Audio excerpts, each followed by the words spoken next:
Yeah, let's see.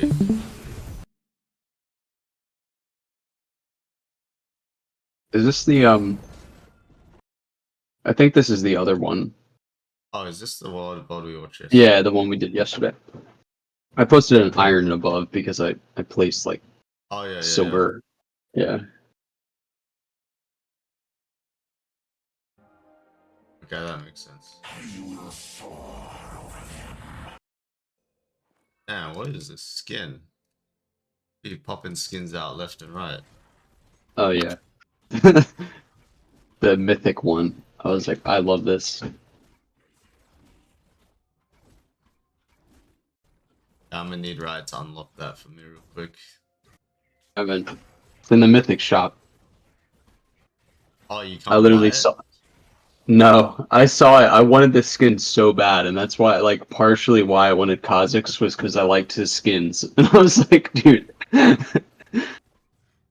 And once I unlocked it, I was like, oh, it's over.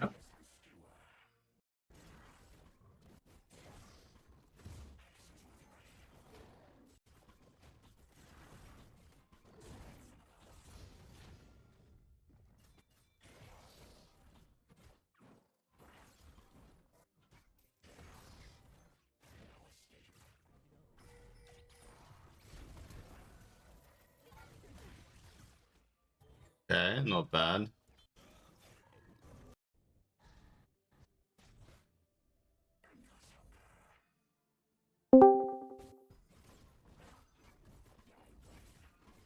Clearing down.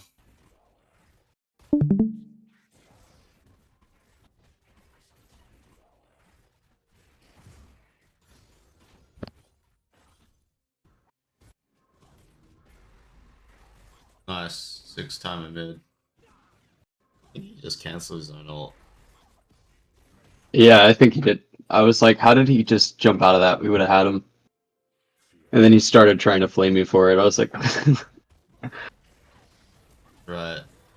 Interesting. um, so this skirmish in particular, I had questions about. Yeah. I felt like I could have won out by so after I hit Gragas, I E away from him as opposed to flash, and like my thought, I don't know what my thought process was at the time was, but like looking back on it, I was like, had I flashed out and then E to re-engage onto the Jinx after Gragas died, maybe we could have like locked it down, or like should I have just stayed out there and tried to just uh like get more autos in while my Twitch was alive? So I would say skirmishing comes from experience. But to give you like sort of a guideline when it comes to fighting, you just need to know the major cooldowns of everyone. So right now you're focused on the E, and once the E hits and you're not getting full DPS, right? Then you should Hmm. be really confident to stay in the pocket. Otherwise, you can leave range, fighting range. Otherwise, you can stay in the pocket because you can see how they're focusing all their orders on Twitch. That Yeah, would have been as soon as you get CC'd and they're not following up on you, you should be really safe to just stand still, literally. got it. Then you Yeah, can so I think I yeah. yeah. So yeah, so I kind of like panic eat away, and then I was just like, shit. Now he's out there alone, and like I felt like we could have like maybe not triple killed him because of like how far away Morgana got, but I thought we could have at least got the Jinx before she, you know what I mean, or I could have got the gold for the Jinx. Yeah, yeah. The key in these fight situations when especially when you're playing a champion, squishy a champion, is your ability to read how much damage or follow up they're gonna have when you get CC'd, right? So it's not a question of not getting CC'd. You have to get CC'd to fight them, right? Yeah, Like in this situation, because you're not a ranged champ, you can't just not get Gragas unless you want to stand like wait for him to E someone. Yeah. Yeah, I think too. I don't usually play against him too much, so Yeah, I just really don't know his abilities too much. try to apply this to any any champ with CC, right? Yeah, got it. So like, just pay attention to major like cooldowns. Yeah, and if you get hit by those major cooldowns, if you get hit by those major cooldowns, what follow up do they have, right? Because if it's just Yeah, CC, and they're not following up on any of the CC that they're doing to you, then you can just turn on them, right? yeah,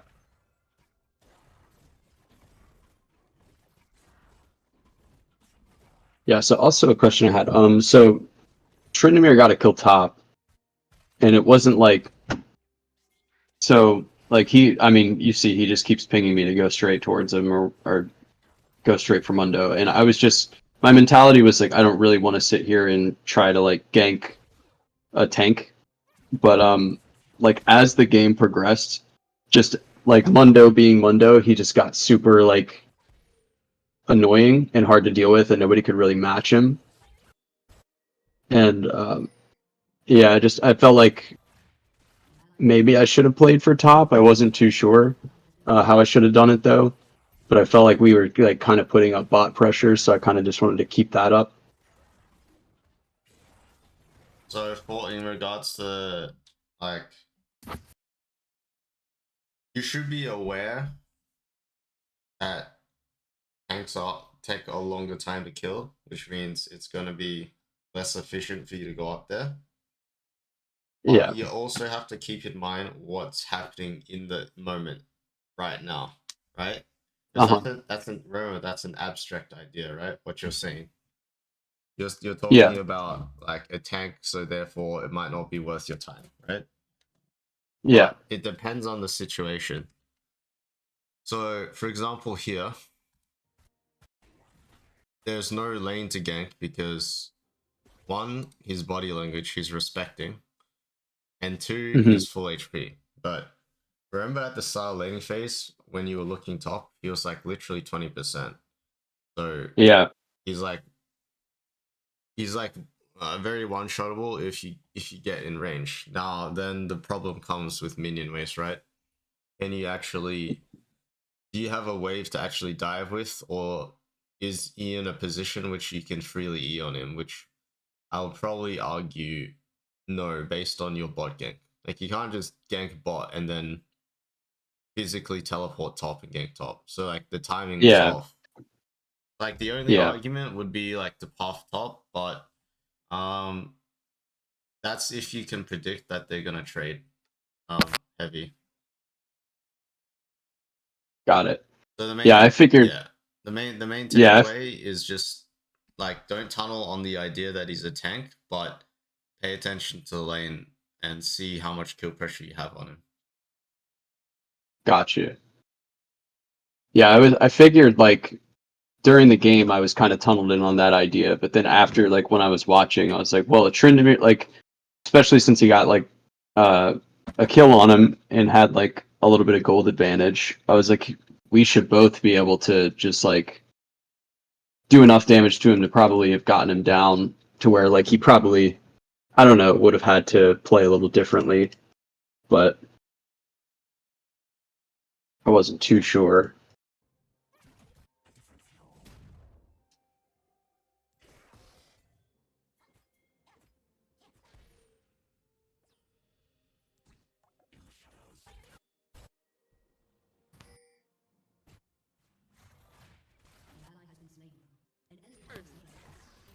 Nice.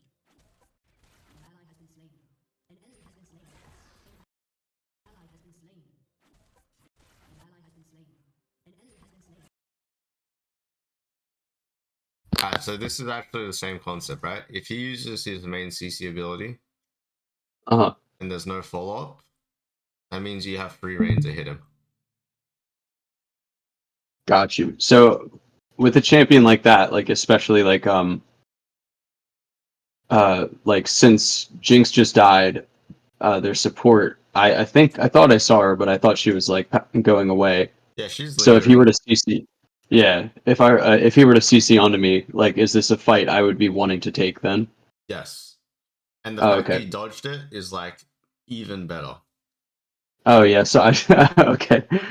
The fact that he's eating on you without any follow up, meaning he's eating on you when you don't die to his combo, right? Uh-huh. That means you can kill him because he can't kill you. It's like him or you, basically. And Got you. when he's eating in like this, he's choosing to fight to the death, basically. Okay. So, Interesting. Yeah. like let's think about another champ that has, uh, like a CC, the obvious CC. If Sejuani Q auto W E's you and he continues to fight you, right?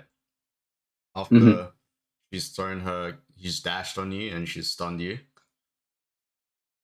At that point, if she doesn't kill you in the next rotation, you kill her, right?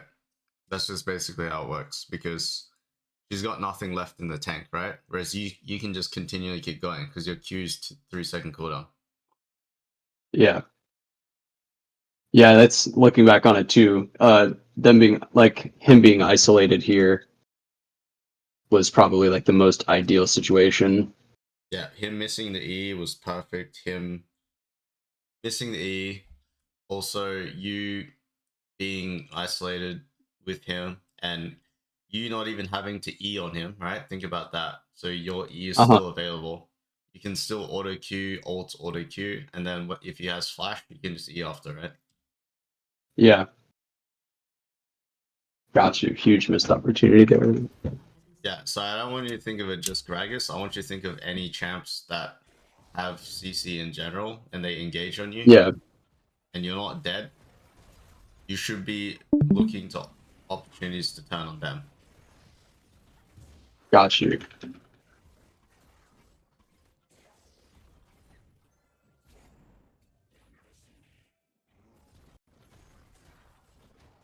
We're clearing up.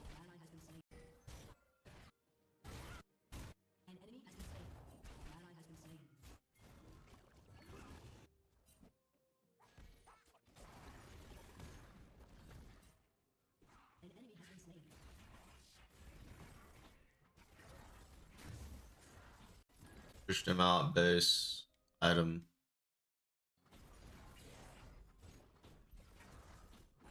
Okay. Yeah, I think I'm pretty sure he started like molding. Right. Also, this right here was bad by me, because I let him kind of like he was trying to force grubs and he had absolutely no prio.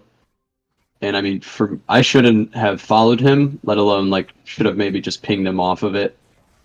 But that was just complete like utter. I don't know what. Yeah, and then he Alright. runs away. Do you got any timestamps to look at? I mean, that one is more like Uh, you have to know you're down 3 levels yeah, on the I, soul laner. So no, yeah. Well, that's what I, especially as soon as I saw Mundo, I thought he was gonna turn and like help me fight him, but he just ran straight to Grubs. I was like, oh, this dude hates me. Um, so at 14:30, I have another timestamp, but it's a really like easy one. It's just like ability interaction, um, and like how I engage on a situation. yeah, we talked about the other day. I'm not sure it was yesterday or the other day, but about your role in a fight, Yeah. or in the mid game, right? Hmm. Yeah, I worked on that a lot in this towards the end of the game, because I have been trying to keep that in mind, and I think it definitely helped. Oh, you mean Yeah, the but okay, okay. yeah, right there too though. So instead of like I E'd when I should have just maybe walked in and Right. then E'd whenever he dashed. I know it's like a simple thing, but I No, no, think that's like good. pointing Like it out in reviews kind of helps me like put myself on the spot. that comes down to like champion knowledge, right? Yeah. Which has to come from experience, or you need to physically go and practice tool and play the champion. Like, Oh just yeah. throw out abilities with like no cooldown, right? Mm-hmm. There, I was kind of just waiting to see if Morgana would root, but she didn't end up doing it. So Yeah, no, that's a hard ask with the minion wave there. yeah, that's kind of what I figured. But I was just like, maybe this is just free.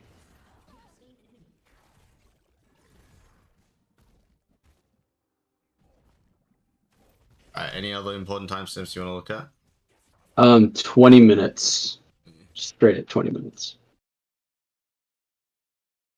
So here, the note that I have is that I evolved my R, thinking it's going to give me like more advantage in fights. Then got punished basically. Like I kill this Jinx here, but then I get killed to the Fizz. And how I looked at it afterwards was like, had I evolved E, I could have like killed the Jinx and then been able to like double jump out of there. And I mean that's like kind of hard to like visualize that situation like far off. But the question I had was like really just like more so like when do you decide like ability like which ability to evolve, and like in that situation would you have, honestly I should have just based because I had like 3k gold, I shouldn't have even gone for anything. But when you're thinking in terms of like evolutions, are you thinking just like I usually just go Q first, and then I thought, like I said, that R would just be more beneficial since I was trying to play more in the jungle and stuff. But Yeah, it is R or E, because W is not actually useful this game, because it's not yeah, like a siege. We're not siege, like, there's a lot of all in, right? You have a Twitch and Malzahn. There's not a lot of like poking going on. yeah, But the second thing to answer about this question is, yeah, you're right that maybe if you had E, that would have lived here. But that's very like, I mean, that's in hindsight, right? yeah, I think if we go back, the mistake comes here, right? When the ult's like this. I think this is where the issue comes up. You actually didn't have to ult here, yeah. right? So if you still had ult here, you could come to the same conclusion. Like, you would Okay. live, you know? Yeah. Like, you could juke him, you could ult backwards, and he'll obviously just go Uh-huh. forwards. Definitely, yeah. Okay, so I mean realistically the evolution wouldn't have mattered so much as just burning my ult, Yeah, but where I I think definitely didn't need to do it. both are viable, yeah. Okay. I didn't know if it was like an itemization specific thing, like R if you're building Yomus, or like I don't know, you know what I mean? E if you're building like Cuber. I don't know if there was like a specific mentality that went into it. Um, so I just wanted to ask that.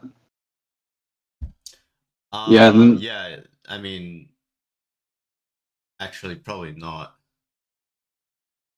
Or you would build the item first, and then you would play off the item, yeah.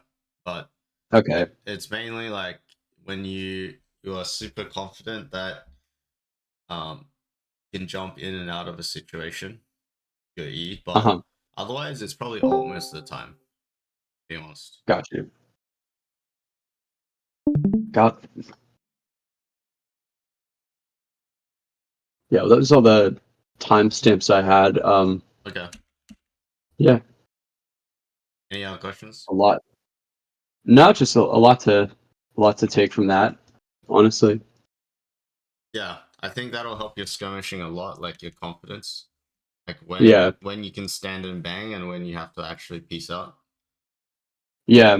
And I also noticed, so there, like whenever I killed, like I don't know, I just went on that string there. That I was only like one item.